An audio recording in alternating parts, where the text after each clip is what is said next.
Queridos alumnos, continuamos con los vídeos de nuestro tema de la creación de los seres puramente espirituales. Estamos en el punto 5.6, angelología y demonología en la tradición de la Iglesia. Estamos en la página 407. En este apartado seguimos un recorrido histórico inspirándonos en el tratado de Alejandro Martínez Sierra y de José Antonio Salles. Podemos recoger los primeros testimonios después de los bíblicos en los santos padres. Los padres apostólicos hacen alusión a los ángeles como criaturas de Dios que son superiores al hombre y están al servicio de Cristo. Así podemos considerar, por ejemplo, que los ángeles y los demonios están muy presentes, por ejemplo, en el Pastor de Hermas. 6 ángeles construyen en la visión de la tercera torre surgida del agua que simboliza la Iglesia. Reconoce que en cada hombre hay 2 ángeles, uno de justicia y otro de maldad, y da criterios para discernir cuál es la influencia de esos ángeles. Pero el mal espíritu no ha de crear temor al cristiano. Dice, teme al Señor y guarda los mandamientos. Al diablo, en cambio, no lo temas, pues si le temieres al Señor, te hará Señor absoluto del diablo, como quiera que no hay en él poder alguno. Ahora bien, donde no hay poder, tampoco hay motivo de temor. A aquel, en cambio, hay que temer que tiene el poder glorioso. Y en efecto, todo el que tiene poder infunde miedo, mas el impotente es despreciado por todo el mundo. Y Melitón de Sardes escribió en ese siglo I un libro sobre el demonio. Los padres apologetas, los padres que defienden la fe, hablan del diablo como dándole mucha importancia. Reconocen en los dioses paganos a los demonios. Los demonios son los que promueven los cultos de los dioses paganos y los que promueven cualquier superstición y también la persecución de los cristianos. Está promovida por los dioses paganos, por los demonios, perdón. Aparecen también en el rito del bautismo, siguen estando en esta época presentes los exorcismos, donde se renuncia al demonio. Y no hay uniformidad a la hora de explicar de dónde viene el pecado de los ángeles, salvo en decir que es un acto de plena responsabilidad que procede de la libre libertad, de la libre voluntad de los ángeles. Los padres apologetas desarrollan una doctrina sobre el demonio en una doble dirección. Primero, declaran que la idolatría, la adivinación, la magia, son medios con que los demonios tratan de impedir la evangelización cristiana. Y segundo, explican que el origen del mal se debe a un mal uso de la libertad realizado por el primer hombre, y para ello profundizan en la doctrina del pecado original frente al gnosticismo.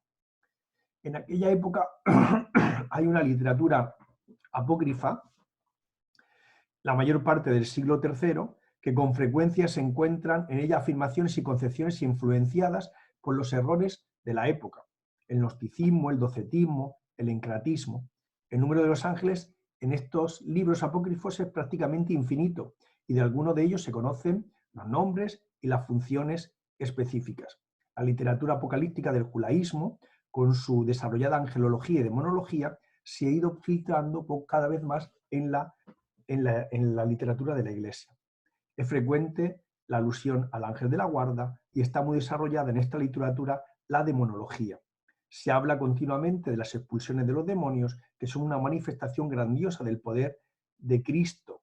Y acerca del pecado de los ángeles, las interpretaciones son muy dispares, que dan pie a narraciones muy pintorescas, en las que la imaginación tiene un campo amplio para sus fantasiosas creaciones.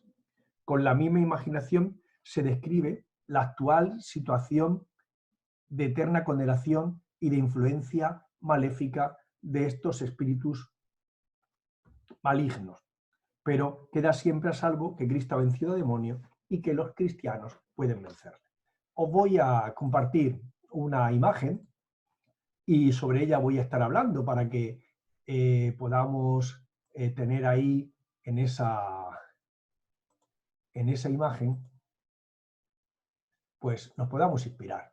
A donde aparecen un montón de ángeles y las torturas y el demonio, pues ahí estamos en la historia de la Iglesia y eso se va avanzando. Un ejemplo, damos un paso más, en el punto 562, Ireneo, que estamos en el siglo I, su lucha contra los gnósticos le hace ser el primer escritor cristiano que presenta una doctrina bastante acabada sobre los ángeles y los demonios.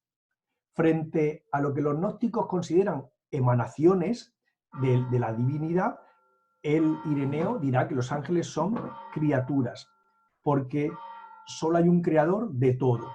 Los ángeles no son seres intermedios entre este mundo y Dios, son criaturas, y el verbo por el cual fueron creadas todas las cosas es también la cabeza de los ángeles.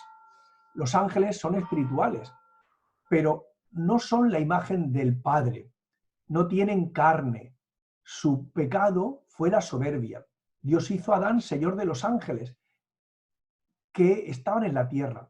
Satanás tuvo envidia del hombre, se rebeló y con él los demás ángeles.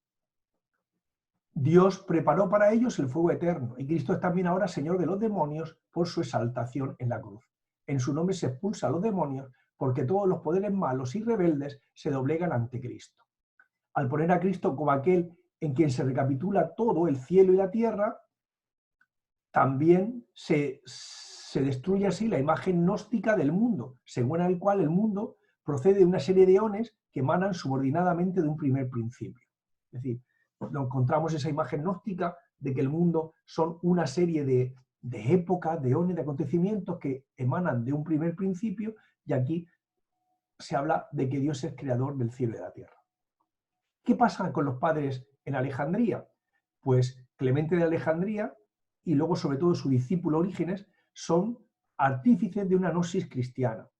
Sin negar la supremacía del logos, van admitiendo pues un mayor papel y relevancia de las criaturas. La existencia de los ángeles es para Orígenes una doctrina específicamente cristiana. El punto de partida de la reflexión demonológica de Orígenes es el dato de la revelación que él sostiene que se reduce a dos enunciados. El diablo y sus ángeles existen, como aparece en Mateo 25:41, y combaten al género humano intentando cargarlo de pecados. La Iglesia no ha definido su naturaleza y es una cuestión opinable. La jerarquía de los ángeles se relaciona con la Iglesia. Llevan nuestras oraciones al cielo, su amistad con nosotros es una señal de nuestra relación con Dios, ellos cuidan de la Iglesia, son diferentes unos de otros, cada uno tiene un ángel, el ángel que merece. En cuanto a la naturaleza de los ángeles, en el pensamiento de Orígenes es confuso. Disminuye tanto la diferencia entre los hombres y los ángeles que a veces es difícil distinguir si se trata de un hombre o de un ángel. Juan el Bautista era un ángel encarnado. Hombres y ángeles son seres racionales de la misma naturaleza, pero los ángeles no tienen cuerpo de bajeza. Clemente los concibe como fuego pensante. Ya sabemos que Orígenes no es un padre de la Iglesia porque a veces tiene doctrinas que no son del todo claras. Los demonios, según Orígenes, pecaron por orgullo y ahora están en el infierno. Su situación sirve para la conversión de los hombres. Su príncipe es Satanás, que es al presente el príncipe de este mundo. No tiene poder sobre aquellos que lo rechazan.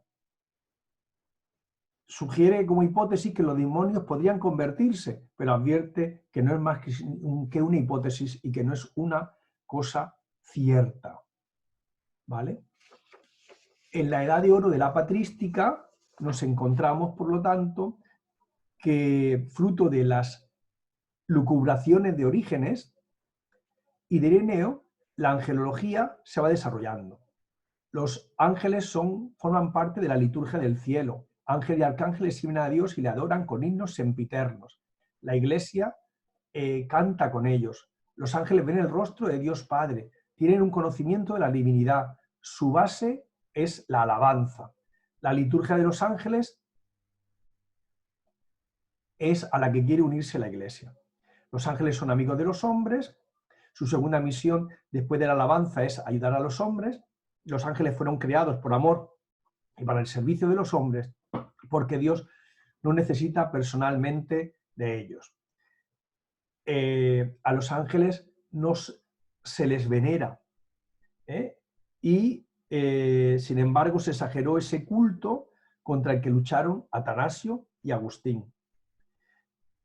dan por hecho que hay una jerarquía entre ángeles, pero fluctúan los autores en determinar cuál es la razón de esos grados. Es bastante común la idea que los ángeles no tienen cuerpo.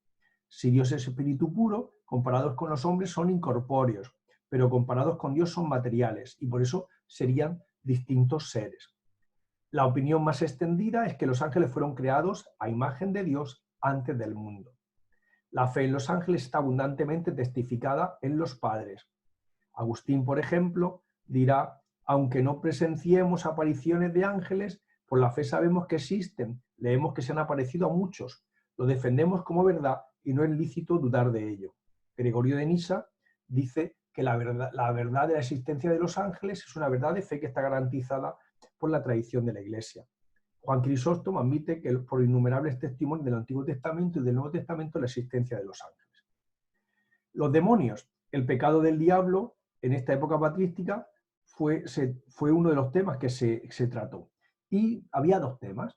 El demonio había pecado o bien por envidia al hombre y al papel que Dios le había otorgado al hombre en esta creación, o por soberbia y orgullo. Algunos demonios están en situación de juicio aplazado, para ellos está preparado el infierno, el fuego del infierno. Frente a las ideas de Manes, que exaltaban al demonio como principio del mal, afirmaron su condición de criatura, su pecado, su condenación y la victoria de Cristo sobre él.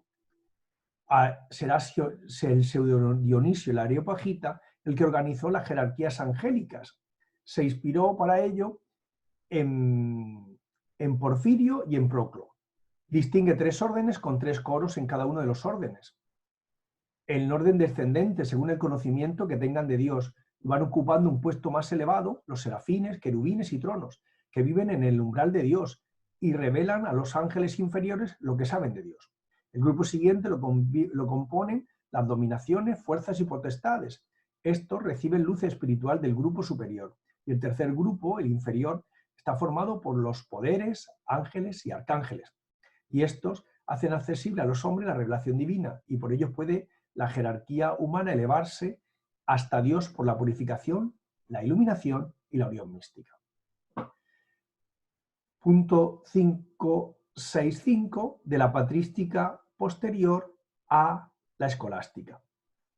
Los padres latinos se van a contentar con repetir lo que han dicho sus predecesores y así sirven de puente para llegar a la época escolástica. Con León Magno, Casiano, Gregorio Magno, Isidoro, Gregorio de Tours, Beda el Venerable, va repitiendo. Los padres orientales son más originales que los latinos, repiten la tradición, pero su amor a los ángeles descubre una cierta intimidad con ellos. Hay que destacar, por ejemplo, a San Juan Damasceno, que en su obra Fuente del Conocimiento, dedicada a los ángeles y a los demonios, y le dedica varios capítulos. Los ángeles son criaturas incorpóreas en comparación con el hombre, no con Dios. Pueden pecar, son mortales por naturaleza, inmortales por gracia. Contemplan a Dios con una iluminación propia. Esta contemplación es su alimento. Alaban a Dios en el cielo y en la tierra revelan sus misterios a los hombres.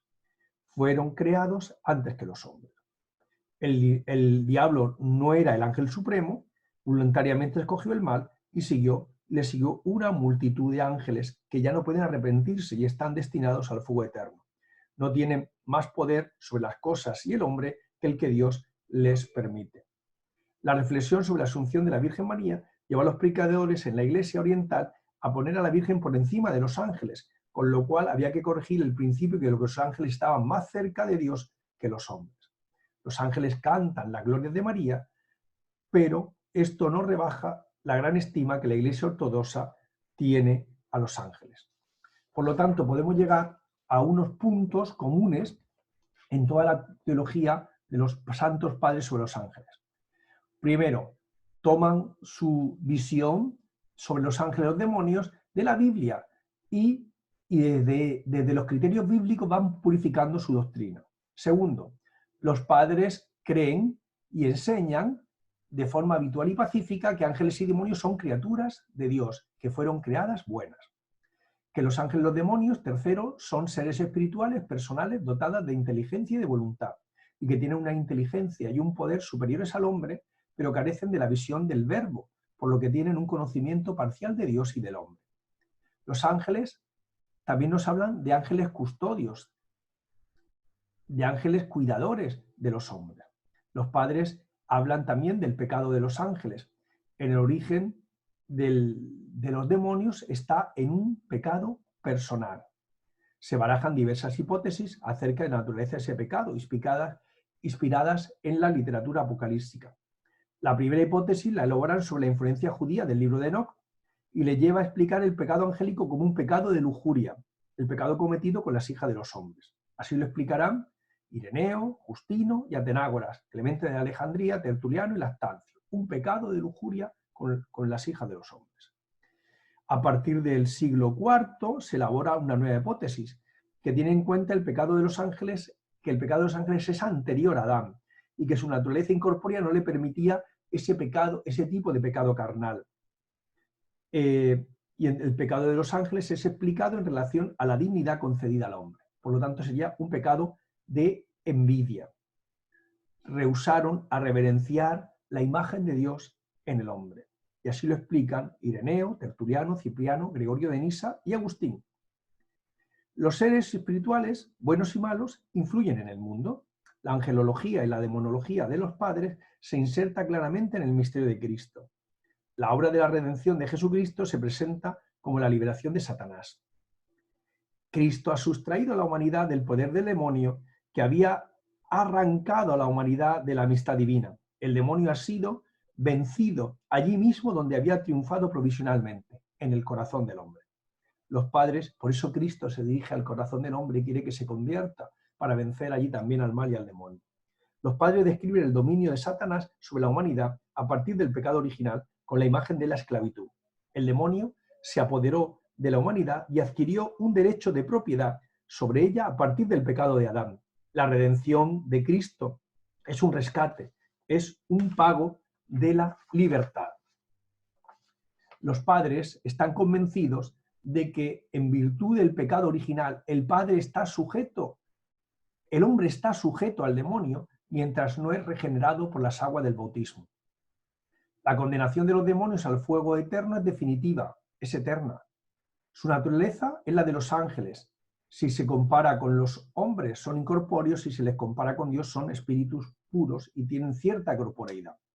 El diablo vencido ya por Cristo, sigue actuando en el mundo y en la iglesia hasta la segunda venida de Cristo, cuando será definitivamente arrojado al infierno. Los padres se preocupan por el influjo que el demonio tiene en las almas. Atacan a los hombres en sus partes más vulnerables, el cuerpo, el sentido, la fantasía, pero nada pueden sobre el hombre si éste no les da el consentimiento de su voluntad. Para su asedio se sirven sobre todo de los logismoi, de los pensamientos, de las pasiones, de los impulsos desordenados y persistentes, que pueden reducirse a 8. Por lo tanto, los demonios se valen de la gula, de la fornicación, de la avaricia, de la tristeza, de la cólera, de la pereza, de la vanagloria y del orgullo. Pero no pueden ir en sus ataques más allá de donde Dios se lo permita. Las tentaciones del demonio son sutiles en cuanto que pueden revertirse de ángeles de luz y pensar y mostrar lo malo como algo bueno y atrayente. El cristiano debe resistir con la armadura de Dios que se describe en San Pablo, en la carta a los Efesios 6, del 11 al 18, y muy especialmente con la palabra divina, la oración y el ayuno, que fueron las armas con las que Cristo resistió y venció al tentador en el desierto. Pero debe resistir sobre todo apoyándose en Jesucristo y en sus legiones de ángeles. Aquí acaba una pregunta importante que resume todo la aportación de los santos padres. Pegamos un salto y nos vamos a Santo Tomás, al doctor angélico, no solo por su santidad de vida, sino también porque en el siglo XIII él va a entrar en ese ambiente en el que hay una gran abundancia en la reflexión sobre los ángeles. En las sumas medievales encontramos notables exposiciones sistemáticas sobre este tema. Y Santo Tomás es considerado el teólogo de los ángeles, ya es que se ocupa de ellos en muchas obras. En la Suma Teológica lo estudia después de haber estudiado el Tratado de Dios Uno y Trino. Procede, lógicamente, contemplar las obras existentes de Dios, la creación en general. Sigue en importancia el Tratado de los Ángeles porque tienen el supremo grado de perfección entre todas las criaturas.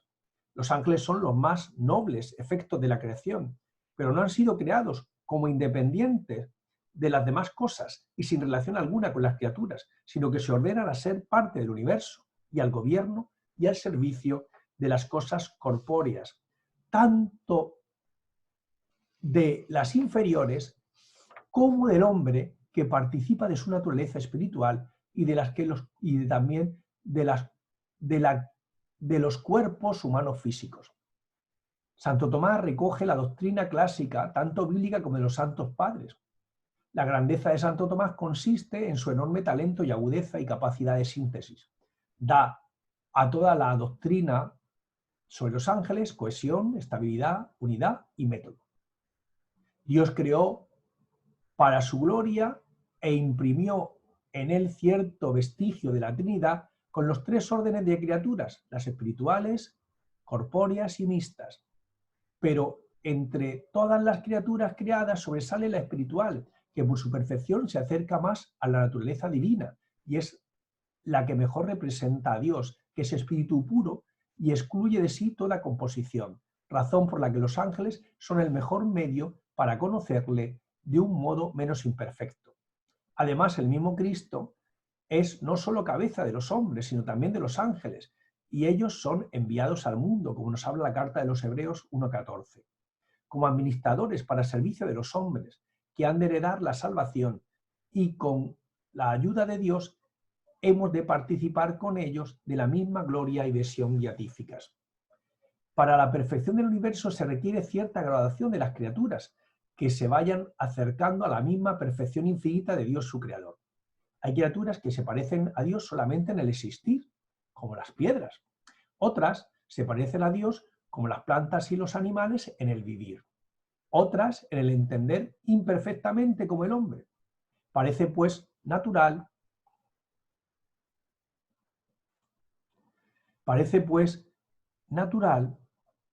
que existan otras criaturas puramente espirituales y perfectamente intelectivas que se parezcan a Dios de la manera más perfecta en la que se pueden parecer las criaturas. Escribió San Agustín que los ángeles no lo son por ser espíritus, sino por ser enviados. Si preguntas por el nombre de su naturaleza, son espíritus. Si preguntas por su oficio, son ángeles. Los ángeles son criaturas del todo espirituales y absolutamente incorpóreas. No tienen materia, son inmortales y cada ángel constituye una especie propia. Porque para la filosofía de Santo Tomás la materia es el principio de individuación, el principio que permite que haya distintos individuos. Por eso cada ángel es una especie única. Tiene inteligencia y voluntad, pero muy superiores a la del hombre. Nuestro entendimiento es un mendigo de los sentidos. En cambio, los ángeles, de un solo golpe intuitivo, captan la verdad. Y todo lo que ha visto queda grabado en su memoria de una manera indeleble. Su poder es inmenso y no puede compararse con ningún poder terreno. Solo un ángel incendia Sodoma y Gomorra, otro mata a todos los primogénitos de Egipto. La gracia, la gentileza, la bondad y la sabiduría de los ángeles son portentosas. Dios ha desplegado en la tierra su misericordia y en el infierno su justicia y en el cielo su hermosura. Y los ángeles son criaturas del cielo y Dios, dice Santo Tomás, los ha puesto a nuestro servicio. Recuerda Santo Tomás que San Bernardo escribe que es de fe que cada persona humana tiene un ángel de la guarda. Los ángeles son nuestros mejores amigos. Honremos su amistad y usémosla cultivándola familiarmente. Todos los ángeles fueron creados buenos, pero Satanás y los demonios pecaron. En la explicación de este pecado, Santo Tomás se une a la hipótesis patrística del orgullo y la envidia. Si vamos avanzando y estamos ya en el siglo XVII, pues hay un resurgimiento en esta segunda escolástica que trajo una renovación de los estudios sobre la angelología y la demonología. Por ejemplo, Francisco Suárez se le debe la síntesis más amplia de la angelología de la época. Los ángeles fueron creados en estado de gracia santificante y sometidos a una prueba. Se les reveló el misterio de la encarnación para ver quiénes lo aceptaban o rechazaban. Suárez tiene el mérito de haber defendido la centralidad de Cristo y su señorío sobre los ángeles, así como el servicio de estos a los hombres.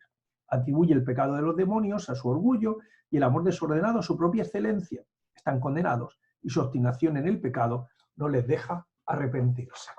Y aquí dejamos este apartado, en el que alguno me dirá que hay muchos datos, y es verdad, pero hay dos preguntas que son clave. Uno, Santo Tomás, que es el doctor angélico, y la segunda, ese resumen que hay de la teología patrística. ¿Vale? Ánimo, hermanos, y vamos con el siguiente tema.